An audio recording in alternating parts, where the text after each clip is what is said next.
everyone, welcome to our channel Current Affairs for You. So let's discuss the important current affairs of 9th December. Before that, like the video, share the video, and subscribe the channel. Watch it completely to get the full information. So let's start.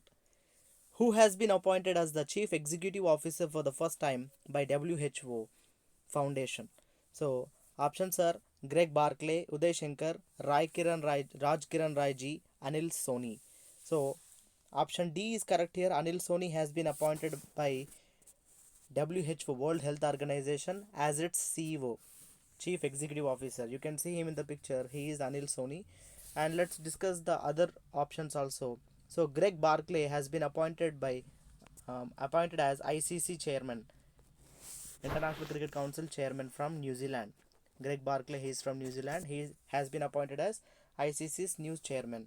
Next, Uday Shankar has been appointed as FICCI's president, Federation of Federation of Indian Chambers of Commerce in India. Next, Raj Kiran Rai has been appointed as head of Indian Bank Association.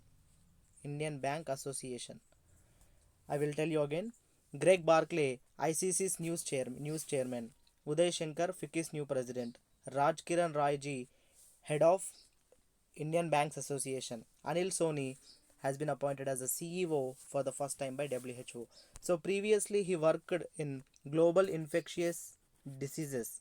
He served as the head of global infectious head, and now WHO Foundation headquarters is in Geneva, which is in Switzerland. WHO Foundation headquarters, which is in Geneva in Switzerland. Next, which of the following states cabinet approved construction of first deep seaport at Tajpur? Options are Assam, Maharashtra, West Bengal, Rajasthan. So C is correct here. You can see West Bengal in the map. So West Bengal state's cabinet has been approved to construct first deep seaport at Tajpur. So let's discuss why. This will benefit iron and steel industries in and around Kharagpur. And the other ports in West Bengal are Kolkata Port and Haldia Port. Kolkata Port and Haldia Port. And let's discuss about wildlife sanctuaries in West Bengal. Ballavpur Wildlife Sanctuary, Buksa Wildlife Sanctuary, Chapramari Wildlife Sanctuary, Sundarbans Wildlife Sanctuary. You can remember it as BBCS. Ballavpur, Buksa, Chapramari, Sundarbans wildlife sanctuaries are there in West Bengal. And recently, Assam is going to build its sixth national park, Raimona National Park. The name of the national park is Raimona National Park. And that's it. Next, which of the following country got best ranking in 16th Climate Change Performance Index for 2021? Options are Sweden, UK, Indonesia, Japan. So interesting thing is there in this question, because there is no first, second, third positions in this. So you can see Sweden in this map. Sweden belongs to Europe, a European country, Sweden. So Sweden got the best ranking in 16th climate change performance. So when we talk about best ranking, this is not this is not student first place. So first and second and third position, there is no country because of the score. Because of the score, no country stood in first and second and third positions. Now in fourth position, Sweden is there, and in the fifth rank got by United Kingdom with 69.66 score, and our India got 10th position with 63.98 score. In 2019, India got 9th rank, and now 2021, India got 10th rank. So in both years, India stood in top 10 places. Next, Geofen 14 is an Earth observation satellite of which country? Options are China, South Korea, Israel, Brazil. So Geofen 14, it's a satellite which is launched by China, and it will observe Earth. High resolution pictures will be taken by this. So next, let's talk about South Korea. South Korea recently launched an Ashish satellite, which is launched by SpaceX, And Brazil launched something called Amazonia. Amazonia 1. Brazil launched Amazonia 1, and this is launched by ISRO, Indian Space Research Organization. So South Korea launched an Ashish, SpaceX launched this, and Brazil launched Amazonia, which is launched by ISRO, and China launched Geofen 14, which will observe Earth in a high resolution. Next, recently China launched something called Chang'e 5. Chang'e 5 by using Long March 5 rocket, and this is launched to collect samples from moon, and it's been successfully launched on the moon, and China unveiled its national flag on the moon. Next, Chang'e 5, Long March 5. Who returned Padma Vibhushan Award in protest to Farm Bill? So options are Mary Kom, Manoj Das, Pankaj Sharma, Prakash Singh Badal. You can see him in the picture. He is the former chief minister of a country. Former chief minister of a state of India. So option D is correct here. Prakash Singh Badal. Prakash Singh Badal returned his Padma Vibhushan to protest Farm Bill. Yesterday it was a Bharat Bandh due to this Farm Bill protest. So he is former Punjab chief minister. And now who is the current chief minister of Punjab? Captain Amarinder Singh. Captain Amarinder Singh. He launched something called Divyangjan Shakti Karan Yojana to help PWD. To help PWD, persons with disabilities. Next.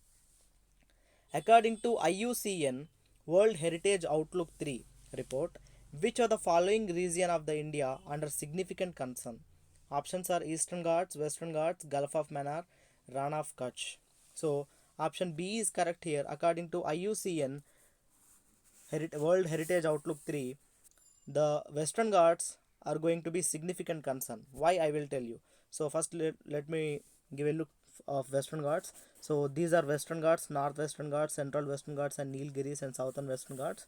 So these are under significant concern. What does it mean? Now there is a population pressure and also urbanization is going on.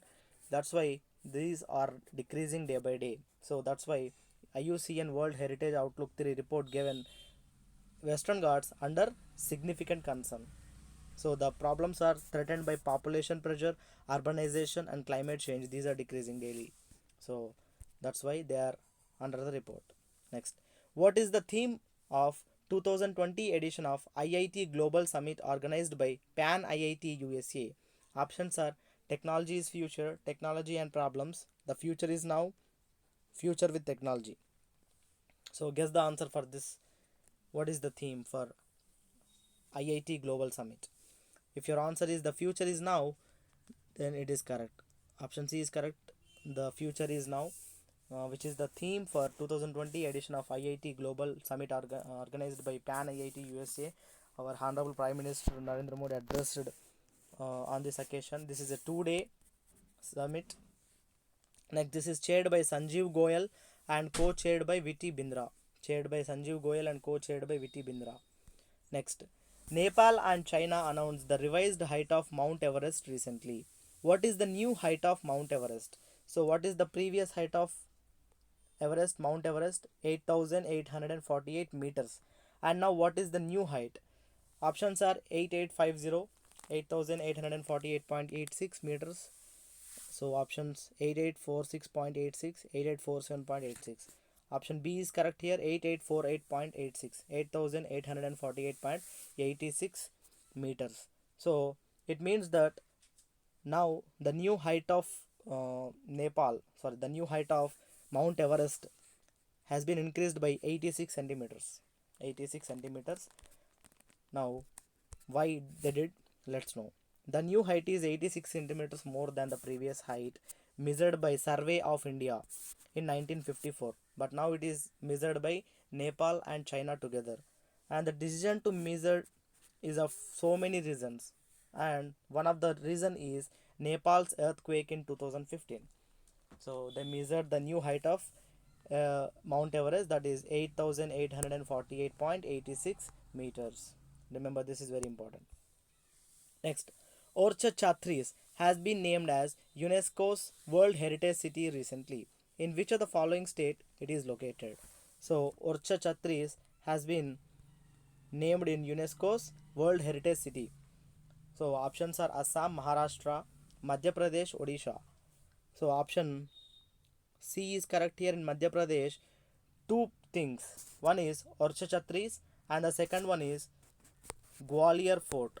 Gwalior Fort and Orcha Chatris has been named UNESCO's World Heritage Cities. What happens if UNESCO recognize this? Let's discuss that. When UNESCO named something called World Heritage City or World Heritage Site, what it will do? It will visit the place. Now, for example, now it is visiting Madhya Pradesh in 2021, and it will plan for developing and conserving these under historic urban landscape recommendation.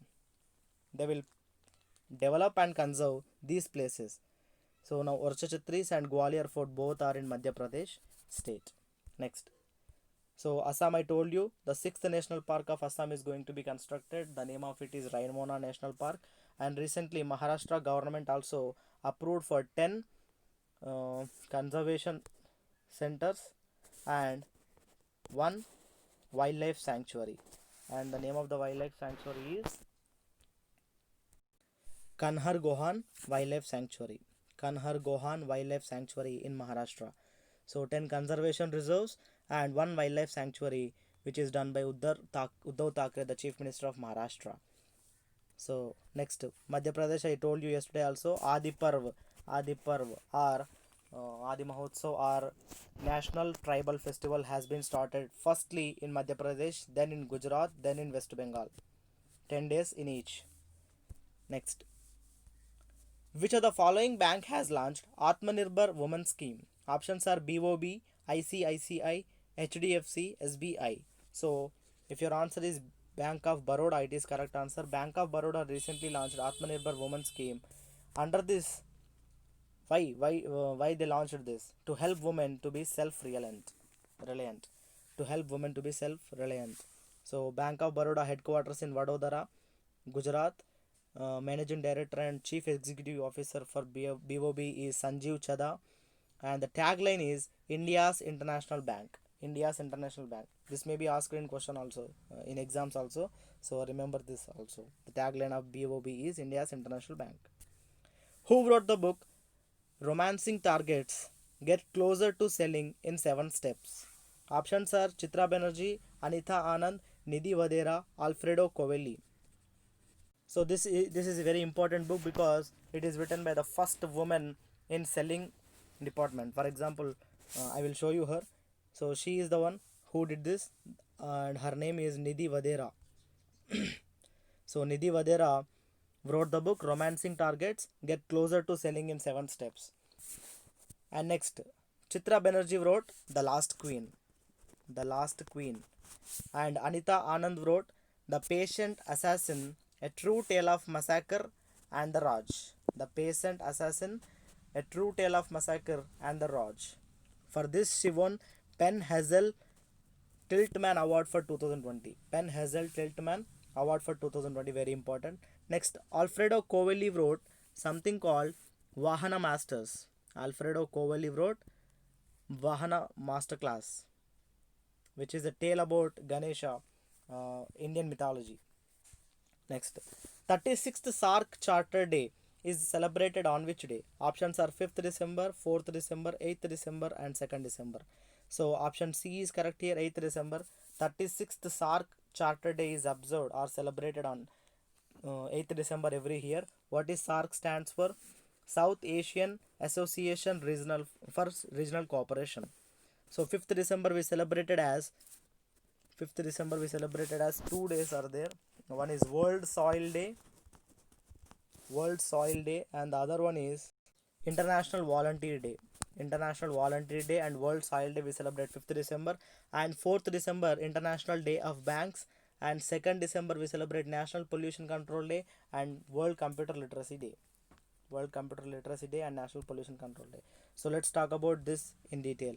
So I told you the full form of SAARC is South Asian Association for Regional Cooperation, and the countries, 8 countries are there, I arranged this in alphabetical order. You can remember Afghanistan, Bangladesh, China, ABC, India, Maldives, Nepal, IMN, and Sri Lanka. So you can remember like this: ABC, IMN, yes. Afghanistan, Bangladesh, China, India, Maldives, Nepal, Sri Lanka. These are the countries of SAARC. Now the Secretary General is Esala Ruwan Virakun. Esala Ruwan Virakun from Sri Lanka, and the secretariat, like headquarters, it is in Kathmandu, Nepal, established on 8th December in 1985, and the first SAARC summit was held at Dhaka, which is in Bangladesh. So that's all for today's important current affairs. Like the video, share the video, subscribe the channel. Thank you.